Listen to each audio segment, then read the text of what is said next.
حالانکہ وہ کمرہ خالی، اس میں کوئی نہیں تھا۔ تو حضور تسبیح پڑھنے کی آواز کیوں آ رہی تھی؟ تسبیح اور تحلیل، تسبیح کا مطلب سبحان اللہ پڑھنا اور تحلیل کا مطلب لا الہ الا اللہ پڑھنا، یعنی تسبیح پڑھنے، کلمہ پڑھنے کی آواز آتی رہی رات بھر۔ تو حضور صلی اللہ علیہ وسلم نے فرمایا کہ میرے بال مبارک جو تم لے جا کے رکھ دیے ہو نا، تو اس کے احترام میں فرشتے رات بھر تسبیح و تحلیل کرتے ہیں۔ بولو مسلمانوں، یہ نبی کے بال کا معجزہ ہے کہ نہیں؟ اب آپ جانتے ہیں کہ بدن میں سب سے اوپر بال ہوتا ہے اور سب سے نیچے تلوا ہوتا ہے، تو ایک اوپر کا معجزہ سنیں اور ایک نیچے کا، تو بیچ والے کا اندازہ اپنے آپ کر لو گے۔ حضور صلی اللہ علیہ وسلم کہ تلوے کا یہ عالم تھا کہ جب پتھر پہ چلتے تو پتھر پگھل کر موم ہو جاتا، اور نقش قدم کی زیارت آپ حضرات نے بھی کی ہوگی بہت سی جگہ، قدم رسول کے نام سے بہت سے نقش قدم۔ تو آپ بتائیں کہ پتھر پہ نبی کا تلوا پڑ جائے تو پتھر پگھل جائے، یہ معجزہ ہے یا نہیں؟ تو سر کے بال سے لے کر پاؤں کے تلوے تک مصطفیٰ سراپا معجزہ ہے، اس لیے اللہ نے یہ نہیں کہا معجزہ والا آ گیا، فرمایا سراپا معجزہ آ گیا، سراپا معجزہ آ گیا۔ اب آپ بتائیں کہ جب تلوے کا یہ عالم ہے تو لعاب دہن کا کیا عالم رہا ہوگا؟ سبحان اللہ، سبحان اللہ۔ لعاب دہن کا عالم کیا رہا ہوگا؟ حضرت جابر کے تھوڑے سے کھانے میں لعاب دہن ڈال دیا گیا، ہزاروں صحابہ کھا گئے کھانا، نہ روٹی کم ہوئی نہ بوٹی۔ لوگ کہتے ہیں کہ روٹی اور بوٹی بڑھ گئی، تھوڑا سا لعاب دہن انہوں نے سالن میں ڈال دیا تھا اور تھوڑا سا روٹی میں۔ لوگ کہتے ہیں نہ روٹی کم ہوئی نہ بوٹی، روٹی اور بوٹی بڑھ گئی۔ میں کہتا ہوں ایسا مت کہو، صرف روٹی اور بوٹی نہیں بڑھی، تیل بھی تو بڑھا، مسالہ بھی تو بڑھا، آٹا بھی تو بڑھا، سب کچھ بڑھ گیا۔ تو جس کے منہ کے لعاب کا یہ عالم ہو، اس کی نگاہ کا عالم کیا ہوگا؟ تو قرآن پاک نے میرے مصطفیٰ کو سراپا معجزہ کہا۔ معلوم ہوا کہ مصطفیٰ کا اچھا بال کے نیچے کیا ہوتا ہے؟ پیشانی۔ صحیح مسلم جلد اول میں ہے کہ میدان محشر میں جب سارے لوگ نفسی نفسی کہہ رہے ہوں گے، بہت لمبا چوڑا واقعہ، میں مختصر موضوع کے مطابق بولتا ہوں، کہ آپس میں مشورہ کریں گے یار کیا کیا جائے، کسی کو وسیلہ بنایا جائے، خدا اتنا قہر و غضب میں ہے کہ کسی کی ہمت نہیں پڑ رہی عرض کرے کچھ خدا کی بارگاہ میں۔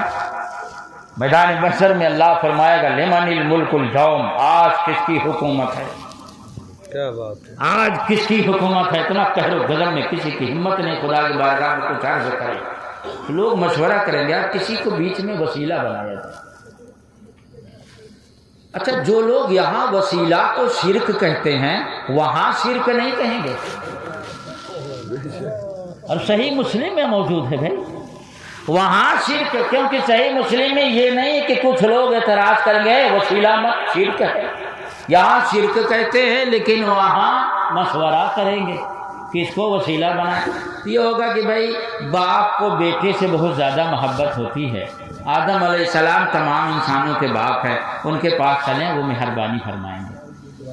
تو حدیث شریف آپ نے سنی ہے، میں اس سے جو نقطہ اخذ کر کے آپ کے ذہن تک لے جانا چاہتا ہوں، وہ حضرت آدم علیہ السلام کے پاس جائیں گے، کہیں گے اذهبوا الی غیری، اذهبوا الی غیری، نفسی نفسی نفسی نفسی، آپ لوگ غیر دوسرے کے پاس جاؤ، ہم کو تو اپنی پڑی ہے، ہم اللہ کی بارگاہ میں آج کچھ نہیں بول سکتے، وہ اللہ تعالیٰ بہت قہر و غضب ہے، وہ قہار اور جبار ہے، آج میں کچھ نہیں بول سکتا۔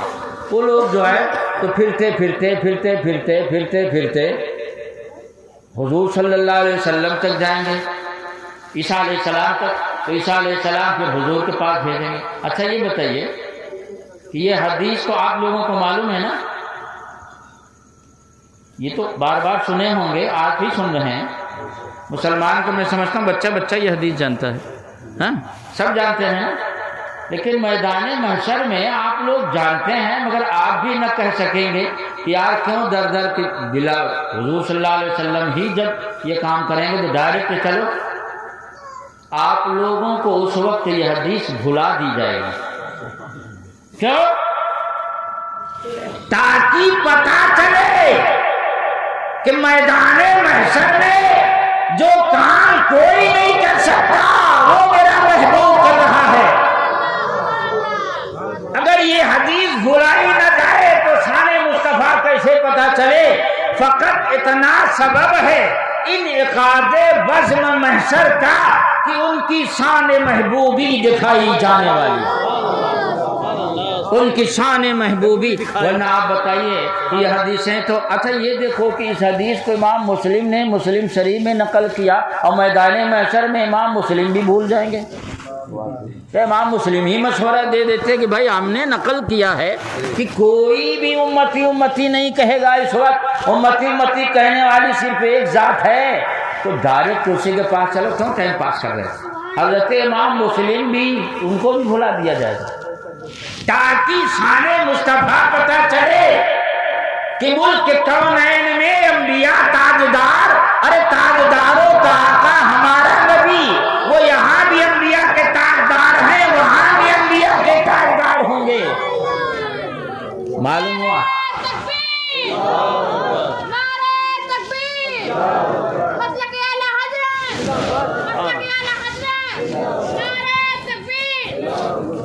دیکھیے ہمارے اہل سنت و جماعت میں جتنے سلسلے ہیں، چشتی ہوں، قادری ہوں، رضوی ہوں، اشرفی ہوں، مداری ہوں، وارثی ہوں، جتنے سلسلے ہیں یہ سب جا کر حضور صلی اللہ علیہ وسلم سے مل جاتے ہیں۔ تو ان کی مثال ایسی ہے جیسے یہ سمندر سے سوتا نکلا ہو، نہر نکلی ہو، وہ سب جا کے سمندر میں مل جاتے ہیں۔ تو جتنے اہل سنت و جماعت میں سلسلے ہیں سب میں بڑے بڑے اولیاء کرام گزرے ہیں، اور سب کا ہم کسی بھی سلسلے سے مرید ہوں، کسی بھی سلسلے سے مرید کریں، لیکن ہم ہر سلسلے کے اولیاء کرام کا احترام کریں، یہ ہم پر فرض ہے۔ آج سے چند سال پہلے میں مکن پور شریف حضرت زندہ شار مدار رحمۃ اللہ علیہ کی بارگاہ میں حاضری دینے کے لیے گیا تھا، اور میرے ساتھ اور بھی علماء کرام اور کچھ طلباء شاگرد ہمارے تھے، یہ گاڑی بک کر کے گئے تھے۔ تو وہاں پر ایک ندی ہے، تو اس ندی میں گرمی کا موسم غسل کیا، اور عیدگاہ آبادی سے باہر تھی اس وقت، اب ہو سکتا آبادی بڑھ گئی ہو، ہاں۔ تو میں نے جو ہے تو اپنے ساتھیوں سے کہا کہ بھائی اندر تو بہت زیادہ بھیڑ بھاڑ ہے، تو یہ عیدگاہ ہے، اسی میں جو ہے تو قیام رات میں کرتے ہیں۔ صبح جو ہے تو میرے پاس دو آدمی پہنچے، اور پہنچنے کے بعد کہنے لگے کہ مفتی خوشنود عالم صاحب آپ ہیں؟ میں نے کہا جی میں ہوں۔ کہنے لگے کہ یہ دارالعلوم غریب نواز الہ آباد سے آپ آئے؟ کہا ہاں۔ تو اس وقت وہاں کے جو سجادہ نشین تھے ذوالفقار میاں، تو ذوالفقار میاں اس وقت باحیات تھے، اس وقت ان کی عمر 82 سال تھی۔ تو کہا آپ کو ذوالفقار میاں صاحب نے یاد کیا۔ تو میں نے کہا ٹھیک ہے چلتے ہیں۔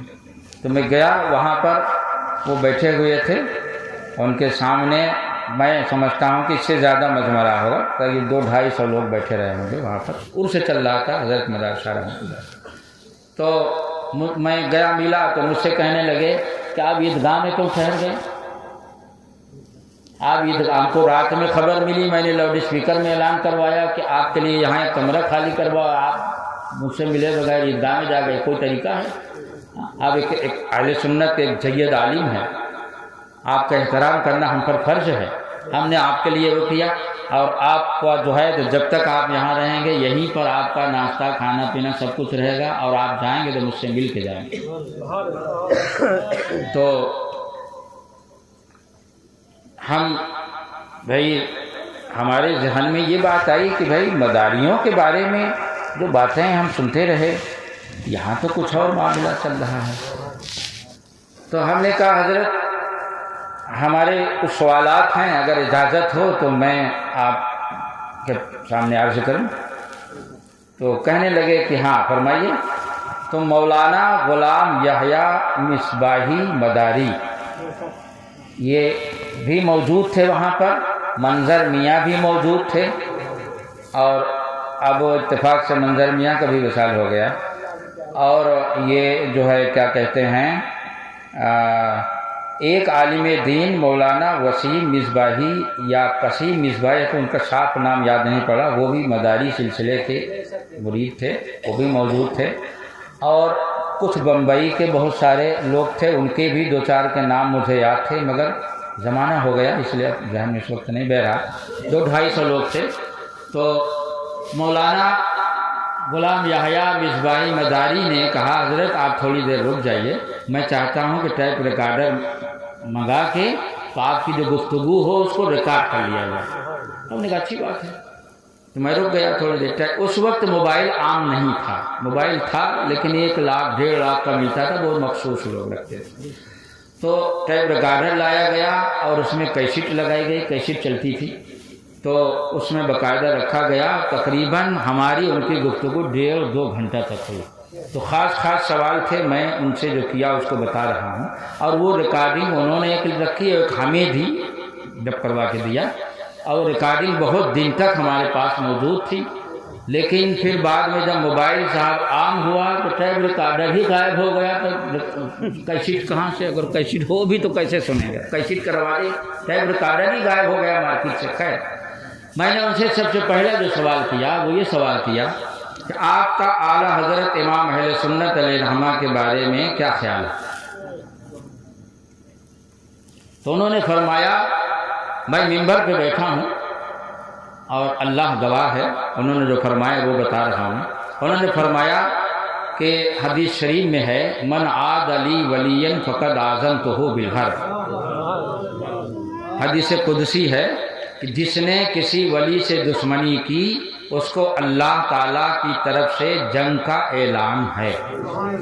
تو اعلیٰ حضرت سے دشمنی یا بغض و حسد یا ان کی غیبت وہ کرے جو اللہ سے جنگ کر سکتا ہے۔ میری طبیعت باغ باغ ہو گئی، یہ بہت اچھی بات ہے یہ۔ تو انہوں نے کہا کہ آپ اعلیٰ حضرت کی بات کرتے ہیں، میں تو مفتی اعظم ہند کو ولی مانتا ہوں، اور مفتی اعظم ہند کے زمانے میں سنیت کی جو توسیع ہوئی ہے اور مفتی اعظم نے سنیت کو جو پھیلایا ہے ایشیا سے لے کر یورپ تک، اس کی جتنی تعریف کی جائے کم۔ تو دوسرا سوال میں نے ان سے یہ کیا کہ حضرت آپ یہ بتائیں کہ اعلیٰ حضرت کی ایک کتاب ہے حسام الحرمین، فتاوی حسام الحرمین، جس میں اعلیٰ حضرت نے جن جن فرقوں کو یا جن جن لوگوں کو کافر یا گمراہ کہا ہے اس پر علماء ہند و سندھ، علماء عرب و عجم، اس وقت خلافت عثمانیہ تھی حرم شریف میں، حرمین شریف میں علماء اہل سنت کا وہاں پر قبضہ تھا، تو اس وقت کہ وہاں علماء اہل سنت نے بھی اعلیٰ حضرت کے فتاوی کی تصدیق کی اور صاف لکھا کہ یہ ایسے کافر ہیں کہ ان کے کفر میں جو شک کرے وہ بھی کافر ہے۔ یعنی علماء عرب و عجم پوری دنیا کو علماء نے اعلیٰ حضرت کو اپنا امام مانا اور اعلیٰ حضرت کے فتوے پر تصدیق کی کہ اعلیٰ حضرت نے فتاوی حرمین میں جن جن فتاوی حسام الحرمین میں جن جن لوگوں کو کافر مانا یا گمراہ مانا ان سب کو ہم کافر گمراہ مانتے ہیں کیونکہ یہ ایسے ہی ہیں۔ تو حسام الحرمین کے بارے میں آپ کا کیا خیال ہے؟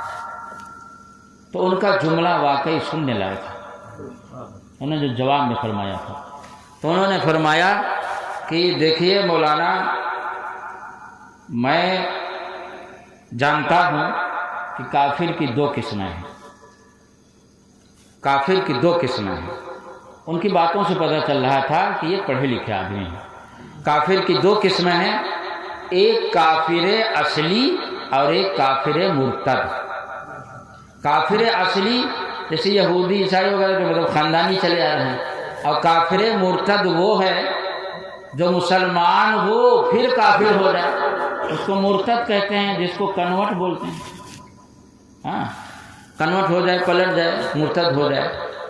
تو جو مرتد ہوتا ہے یہ اخبث الکفار ہوتا ہے، یعنی تمام کافروں میں سب سے بدترین قسم کا کافر ہوتا ہے۔ تو میں اعلیٰ حضرت نے جو فتاویٰ حسام الحرمین میں جن جن لوگوں کو کافر لکھا ہے، میں ان کو کافر ہی نہیں مانتا، میں بدترین قسم کا کافر مانتا ہوں، کیونکہ وہ مرتد ہے اور مرتد اخبث الکفار ہے۔ میں اس کو کافر ہی نہیں مانتا ہوں، اخبث الکفار مانتا ہوں۔ ان کی اس بیان سے صاف صاف ظاہر ہوا کہ یہ لوگ سنی صحیح العقیدہ ہیں ان کے بیان کے مطابق، اور یہ جو چھوٹی چھوٹی چیزیں لے کر جو آپ لوگ آپس میں لڑتے جھگڑتے رہے، تو ہمیں تو حیرت ہے کہ منظر میاں سے وہاں اندر سے نکل کر جب باہر آنگن میں منظر میاں سے بھی ہماری تقریباً 1 گھنٹہ تک بات ہوئی۔ منظر میاں نے بھی تمام باتوں کی جو ہے تائید کیا، تصدیق کیا، اور کہا کہ حضرت اور بھی آپ کے کوئی سوالات ہوں، ہم لوگ اہل سنت ہیں الحمدللہ، اعلیٰ حضرت کو مجدد مانتے ہیں، مجدد ہی نہیں ولی مانتے ہیں، کسی بھی طرح کے کوئی شکوک شبہات تو آپ وہ کریں، باقی فروعی مسائل جو ہے بھائی جو اپنا خانقاہوں کے ہوتے ہیں وہ اپنی جگہ ہیں۔ تو ہمیں حیرت ہے کہ جو الف کا لاٹھی نہیں جانتا، جو واقعی سلسلہ مداریہ کے ذمہ دار لوگ، پڑھے لکھے لوگ، ان سے ڈائریکٹ میری بات ہو چکی ہے، وہ اعلیٰ حضرت کے بارے میں ایسا تاثر پیش کر رہے ہیں، میں انہیں مجدد ہی نہیں ولی مانتا ہوں، اور جو الف کا لاٹھی نہیں جانتا ہے وہ اعلیٰ حضرت کی برائیاں کرتے پھر رہا ہے۔ یاد رکھو، حضرت مدار شاہ کی اگر کوئی برائی کرتا ہے تو وہ بھی اللہ سے جنگ کے لیے تیار رہے، اور اعلیٰ حضرت کی اگر کوئی برائی کرتا تو وہ بھی اللہ سے جنگ کے لیے تیار رہے۔ وارث پاک کی اگر کوئی برائی کرتا ہے تو وہ بھی اللہ سے جنگ کے لیے تیار رہے۔ صابر پاک کی اگر کوئی برائی کرتا ہے تو وہ بھی اللہ سے جنگ کے لیے تیار رہے۔ بخاری شریف جلد 2 صفحہ نمبر 963 پر یہ حدیث قدسی موجود ہے کہ جس نے کسی بھی ولی سے، کسی بھی کوئی ولی ہو، مدار شاہ ہوں، اعلیٰ حضرت ہوں، وارث پاک ہوں، صابر پاک ہوں، غریب نواز ہوں، غوث پاک، کوئی بھی کسی بھی ولی کی دشمنی کی، وہ اللہ سے جنگ کے لیے تیار ہے۔ ہمیں حیرت ہے کیسے کیسے لوگ اپنے کو صاحب سلسلے سے جوڑتے ہیں۔ ارے سلسلے کو سلسلہ رہنے دو، فرقہ مت بناؤ۔ عجیب حال ہے، تم اپنے کو اہل سنت کہتے ہو۔ انہوں نے کہا کہ حضرت ہمارے، اب وہ ایک چھوٹی سی بات مجھے یاد پڑ گئی، ابھی چند سال پہلے ہو سکتا پیپر میں آپ لوگوں نے بھی پڑھا ہو، راشٹری سہارا اردو میں بہت معاملہ چلا تھا۔ بریلی شریف میں ایک مسجد ہے، کتب خانہ والی مسجد، بہت مشہور مسجد ہے، اس میں ایک دیوبندی سنی بن کے گھس گیا تھا، اور وہ میلاد فاتحہ سلام قیام سب کچھ کرتا رہا۔ بعد میں تحقیق کے ساتھ انتظامیہ کو یہ بات معلوم ہوئی کہ یہ دیوبندی ہے، اور جب اس سے دباؤ ڈال کے پوچھا گیا تو اس نے تسلیم بھی کر لیا، لیکن اس وقت تک وہ اتنا جما لیا تھا کہ اس کو نکالنا ایک مسئلہ تھا۔ اور باقاعدہ دارالعلوم دیوبند جو ارشد مدنی کے پاس فون کیا کہ ارشد مدنی بڑے بڑے سانسد اور ودھائک کو لگا دیے، صاحب معاملہ بڑھ گیا، اب کیسے کیا ہو؟ انتظامیہ نکالنا چاہتے ہو، کرا نہیں نکالنا، سنی وہابی بالکل ہاتھا پائی آمنے سامنے۔ تو ڈی ایم نے کہا کہ یہاں پر دیکھیے جس کی اکثریت ہوگی ہم اس کو مسجد دے دیں گے، اکثریت ایک طرح سے ووٹنگ سمجھ لیجیے، رائے دہی۔ تو وہاں پر جتنے بڑے بڑے مدارس تھے، خانقاہیں تھیں، سلسلے تھے، سب کے ذمہ داروں سے باقاعدہ تصدیق لی گئی کہ آپ کو رضوی امام چاہیے یا دیوبندی امام چاہیے۔ اس موقع پر سلسلہ نیازیہ کے جو سجادہ نشین تھے حسن میاں، جب بھی شاید سال 2 سال ہوا وصال ہوا، انہوں نے باقاعدہ لکھ کر دیا، میں نے اپنی آنکھ سے راشٹری سہارا میں پڑھا کہ ہم کو دیوبندی امام نہیں چاہیے، رضوی امام چاہیے۔ سلسلہ مداریہ کے جو ذمہ دار تھے اور جتنے سلسلے وہاں پر سب نے باقاعدہ لکھ کے دے دیا کہ ہمیں رضوی امام چاہیے، دیوبندی امام نہیں چاہیے۔ تو آپ یار چھوٹی چھوٹی باتوں پر ایسا جھگڑا کرتے ہو، ایسی لڑائی کرتے ہو اور ایسا مار آتا پائی کہ لگتا ہے جیسے معاذ اللہ یہ رضوی اور مداری کوئی فرقہ بن گیا۔ یہ فرقہ نہیں ہے، یہ سب جا کے حضور سے مل جاتے ہیں۔ یہ جتنے اہل سنت و جماعت ہیں اور ان سلسلے میں جتنے اولیاء کرام ہیں سب ہمارے سر کے تاج ہیں۔ اس لیے میری آپ حضرات سے اپیل ہے، میں آپ کو حکم دینے کے لائق نہیں ہوں، ہماری اپیل ہے کہ جتنے ہمارے اہل سنت و جماعت ہیں، کالے ہیں، گورے ہوں، عربی ہوں، اجمی ہوں، ہاں چھوٹے ہوں، موٹے ہوں، ناٹے ہوں، سب ہمارے بھائی ہیں۔ قرآن کہتا ہے انما المؤمنون اخوہ، مومن سب آپس میں بھائی۔ جو سنی صحیح العقیدہ ہے، ایمان اور عقیدے پر قائم ہے، وہ کسی بھی سلسلے سے جڑا ہو، کسی بھی شہر کا رہنے والا ہو، کسی بھی ملک کا ہو، قرآن کہہ رہا کہ وہ اگر مومن ہے تو ہمارا بھائی۔ اس لیے ایسی کوئی بات نہ پیدا ہو کہ صاحب کے مستحب کے لیے اور جائز و ناجائز کے لیے آپ ایسا جھگڑا کرو کہ فرقہ بن جائے۔ اللہ رب العزت سے دعا ہے کہ اللہ تعالی ہمیں تمام دنیا بھر کے اہل سنت و جماعت کو منظم و متحد ہو کر رہنے کی توفیق عطا فرمائے اور ایک طاقت بن کر۔ حالات اتنے خراب ہیں اور ہم مستحب کے لیے ایسے ایسے جھگڑے کرتے ہیں صاحب، ایسے ایسے لڑائی کہ دیکھنے والا سمجھتا ہے کہ یہ دو فرقے لڑ رہے ہیں۔ آپ کے مرکز کا یہ بیان ہے، ہاں آپ کے مرکز کا، اور نام لے کر کہا ذوالفقار میاں نے، یہ جو تبلیغی ہیں، دیوبندی ہیں، وہابی ہیں، غیر مقلد ہیں۔ اب دیکھیے یہ مزار ہے، آپ سبھی آتے ہیں، اب ہم اس کو نہیں روک سکتے ہیں، لیکن یہ ان سب کو ہم کافر ہی نہیں مانتے ہیں، ہم ان کو سڑا ہوا کافر مانتے ہیں۔ اب آپ سوچئے کتنا پکا عقیدہ ان کا ہوگا، ایسا بیان انہوں نے دیا۔ ان کو پتا تھا کہ میں کس کے سامنے بول رہا ہوں، ان کو یہ بھی پتا تھا کہ ہماری تقریر ریکارڈ ہو رہی ہے، ہاں؟ تو اس لیے آپس میں کسی طرح کی کوئی بات، اور یہ اس طرح کی باتیں وہ لوگ زیادہ کرتے ہیں، جو باتیں تو قرآن کی کرتے ہیں مگر ان کو اردو بھی نہیں آتی۔ ارے قرآن عربی میں ہے، حدیث عربی میں ہے، جب آپ عربی گرامر، عربی لٹریچر نہیں جانتے ہو تو کیوں آسمان پہ اڑے چلے جا رہے ہیں؟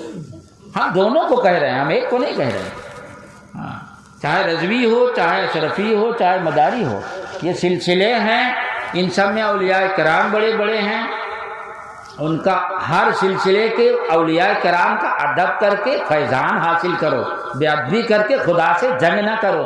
جب خدا سے جنگ کرنے کے لیے تیار ہو جاؤ فیضان ملے گا، تلوار ہورا ملے گا، ہورا یہاں بھی ملے گا، مرنے کے بعد بھی۔ کسی بھی ولی کی توہین، اللہ تعالیٰ نے ولیاً کسی بھی ولی کی جو گستاخی کرے، عداوت کرے، اس کو اللہ کہتا میری طرف سے جنگ کا اعلان کر دو۔ اللہ رب العزت سے دعا ہے کہ ہم تمام اہل سنت کو مل جل کر رہنے کی توفیق عطا فرمائے اور بزرگوں کی گستاخی سے بچائے۔ بزرگوں کی گستاخی کوئی بھی کرے، چاہے مداری ہو، چاہے رضوی ہو، چاہے اشرفی ہو، کوئی بھی بزرگوں کی اگر کسی ولی کی گستاخی کرتا ہے، اگر کوئی وارث پاک کی گستاخی کرتا، صابر پاک کی گستاخی کرتا، تو سمجھ لینا یہ اپنا نہیں ہے، اپنا بن کے گھسا ہوا۔ اللہ تعالی ہم سب کو ایک بنا دے، نیک بنا دے۔ وآخر دعوانا الحمدللہ رب العالمین۔ السلام علیکم۔